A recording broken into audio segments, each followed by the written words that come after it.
नमस्कार दोस्तों, मैं राकेश कुमार स्वागत करता हूं आपके अपने चैनल AR एजुकेशन में। आज हम लोग देखेंगे कि जो हमारा आरबीसी होता है, रेड ब्लड सेल होता है, आखिर उसमें न्यूक्लियस क्यों नहीं होता।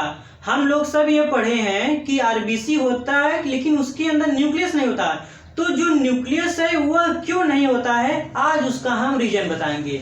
तो सबसे पहले हम इंट्रोडक्शन पार्ट जान लेते हैं कि जो हमारा आरबीसी होता है, रेड ब्लड सेल होता है, वह रेड कलर इसलिए होता है क्योंकि उसमें एक प्रोटीन आपका बोल पाया जाता है जिसको बोलते हैं हीमोग्लोबिन। ठीक है, जो हीमोग्लोबिन है वह दो वर्ड से मिलकर बना हुआ है। ठीक है, जो आपका हीमोग्लोबिन है वह आप दो शब्दों से मिलकर बना है। हीमोग्लोबिन, हीमोग्लोबिन दो शब्दों से मिलकर बना है। पहला आपका हीम और दूसरा है आपका ग्लोब्यूलिन प्रोटीन।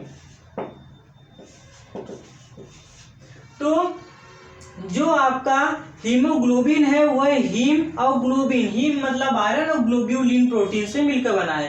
तो जो आपका आरबीसी सेल है, आरबीसी सेल मैंने बताया कि आरबीसी सेल जो रेड कलर का होता है वह हीमोग्लोबिन के कारण होता है। और यह हीमोग्लोबिन क्या करता है, ऑक्सीजन के साथ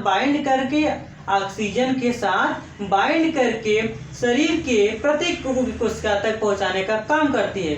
जब यह ऑक्सीजन को पहुंचाती है तो हमारी कोशिकाओं में माइटोकॉन्ड्रिया की सहायता से ऑक्सीजन के प्रेजेंट में श्वसन की प्रक्रिया होती है, रेस्पिरेशन की प्रक्रिया होती है, जिसके थ्रू जो ग्लूकोज मॉलिक्यूल होता है, जो 6 जो आपका ग्लूकोज होता है वह CO2 प्लस H2O और प्लस ATP, एडिनोसिन ट्राइफॉस्फेट के रूप में एनर्जी मिलती है।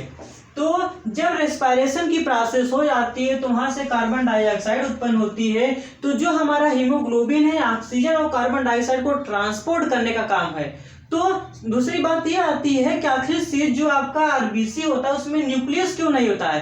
तो जो आरबीसी सेल है इसके अंदर न्यूक्लियस इसलिए नहीं होता है, अगर इसके अंदर न्यूक्लियस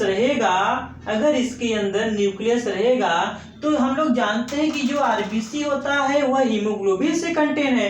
तो जब इसके अंदर न्यूक्लियस रहेगा तो जो हीमोग्लोबिन है वह ऑक्सीजन के साथ बहुत कम बाइंड कर पाएगा। तो पहला रीजन यह है कि जो आप अगर न्यूक्लियस रहेगा तो जो हीमोग्लोबिन है ऑक्सीजन के साथ कम बाइंड कर पाएगा। क्यों?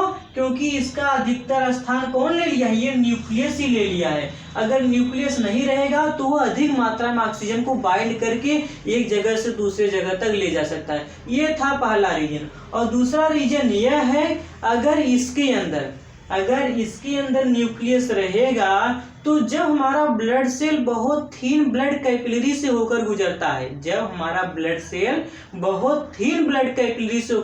है, तो वो अपने आप को फोल्ड कर लेता है ताकि पतले पतले ब्लड वेसल में वो आसानी से प्रत्येक कोशिका तक पहुंच जाए। लेकिन जब इसके अंदर न्यूक्लियस होगा तो यह अपने आप को बीच से फोल्ड नहीं कर पाएगा। जब अपने आप को फोल्ड ही नहीं कर पाएगा तो क्या ब्लड कैपिलरी पतली पतली रुधिर वाहिनियों से गुजर पाएगा? नहीं गुजर पाएगा। ठीक है, तो यही कारण है कि जो आपका आरबीसी सेल है इसके अंदर न्यूक्लियस नहीं होता है। ये दो रीजन थे। तो उम्मीद करता हूँ कि आपको यह समझ में आया होगा। तो धन्यवाद।